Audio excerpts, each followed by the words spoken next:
The Cubs were down 2-0 in the series. It is now 2-2. Win or go home for both of these teams. A trip to the National League Championship Series is on the line in Game 5 of the National League Division Series between the Cubs and the Brewers. This game will be reviewed on this episode of Cubs 360.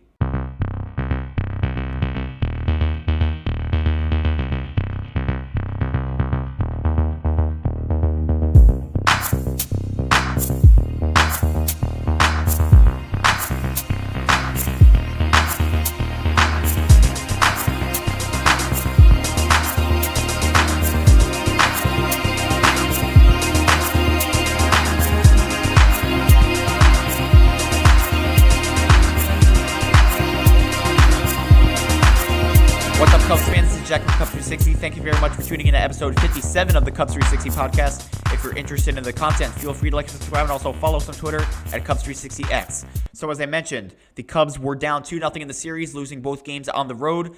The series goes back to Chicago, and the Cubs win both games at Wrigley. So here we are in game number 5 of this National League Division Series between the Cubs and the Brewers. This was the first time the Cubs and the Brewers faced off in a playoff series, and from a non-fan of either team perspective, you could say the series did not disappoint. But here we are. The Cubs are in Game 5. Their season is on the line, but a trip to the National League Championship Series, more importantly, is on the line. So here we go. In the top of the first, and the Brewers start their closer, Trevor McGill. Bush will fly out to right, Nico Hoerner will line out to right, and Tucker struck out swinging. In the bottom of the first, Pomeranz will pitch for the Cubs, and Chourio struck out looking. Turang will fly out to center, and Contreras hits a home run to left center field to make it 1-0 Milwaukee. So the Brewers strike first in Game 5, and then Yelich will line out to first. In the top of the second, Suzuki with a big home run to right center field, and he hits the home run off Jacob Misiorowski. So McGill only goes that one inning. Misiorowski goes in, and it is a tied game at 1 run apiece. Happ will ground out to second. Kelly will hit a base hit to left. PCA will fly out to left, and Swanson struck out swinging. In the bottom of the second, Colin Ray goes in for the Cubs. Vaughn will fly out to left. Frelick will strike out swinging, and Durbin will hit a base hit to center. Durbin stole second, and Perkins will fly out to center. In the top of the third, Shaw will ground out to third. Bush will line out to left. Hoerner will hit a base hit to center. Tucker will ground out to second. In the bottom of the third, Ortiz is safe at first on a throwing error by Dansby Swanson. Chourio will ground it into a double play, and then Turang struck out swinging. In the top of the fourth, Suzuki will fly out to right. Happ struck out swinging, and Kelly will line out to right. In the bottom of the fourth, Contreras will foul out to first. Yelich will ground out to short. Vaughn, who has been owning the Cubs all season long, and even when he got traded to the Brewers, he has just found a way to own the Cubs for whatever reason, becoming the second coming of Peralta in terms of Cub killers. He hits a home run to left, and the Brewers retake the lead 2-1. Frelick will reach on an infield single to short. Durbin hits a base hit to center, and he's safe at second on a throwing error by PCA. Frelick is safe at third on the error. Perkins will get walked, and then Palencia goes in for the Cubs, and Ortiz will ground it into a fielder's choice to short, and Perkins is out at second. In the top of the fifth, PCA struck out swinging. Swanson will ground out to short, and Shaw will line out to right. In the bottom of the fifth, Chourio will get walked, Turang will fly out to left, and Contreras will line it into a double play. And that was Palencia pitching for the Cubs in the bottom of the fifth. So we head to the top of the sixth now with Ashby pitching for the Brewers. Bush will hit a base hit to center. Nico Hoerner gets hit by the pitch, which will send Bush to second. And then you have 2 runners on, and you're down by 1, and Tucker will strike out swinging. Patrick will go in for the Brewers. Suzuki will line out to left, and then Ian Happ struck out looking, and that was pretty much the inning of do or die for the Cubs. A wasted, and when I mean wasted, I'm talking about an absolutely, completely wasted opportunity for the Cubs to score runs there. They basically had 2 runners on with no outs, and then after Hoerner goes up, it's Tucker, Suzuki, Happ. It goes 1-2-3 for the Brewers between Ashby and Patrick. So that retires the side as we head to the bottom of the sixth with Thielbar pitching for the Cubs. Yelich struck out swinging. Vaughn will fly out to right. Frelick will get walked, and then Kittredge will go in for the Cubs as Frelick stole second. Durbin gets walked, and then Perkins will pop up to first. In the top of the seventh, Kelly struck out swinging. PCA will fly out to center, and Swanson struck out swinging.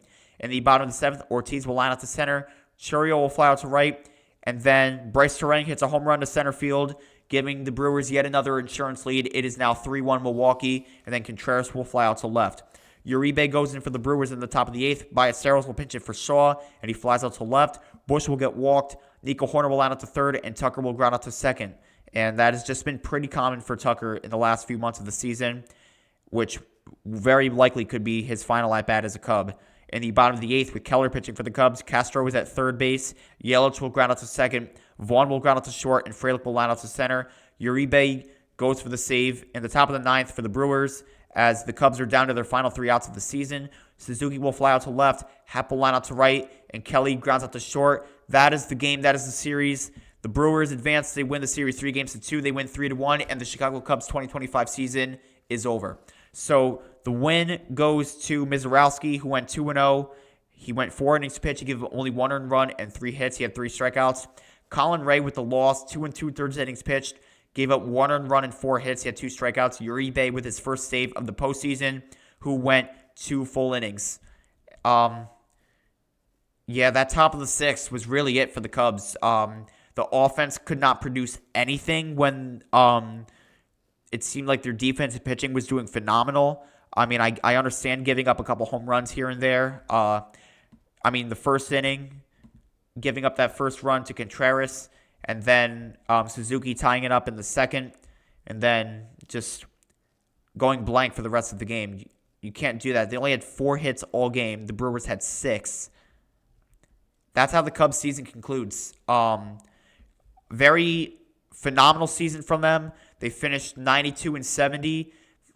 They win the best out of 3, 2-1, and they lose the division series 3-2. So they went 4-4 in the postseason after having a 92-win season. So Cubs had a phenomenal season considering where they were a couple years ago, and now it's just a point of getting better. And for the Brewers, they advanced to the National League Championship Series, but it'll be interesting to see where the Cubs go from here. We will recap their entire offseason. We will get into spring training videos in the coming days. So give me your thoughts on game number 5 in the comment section down below.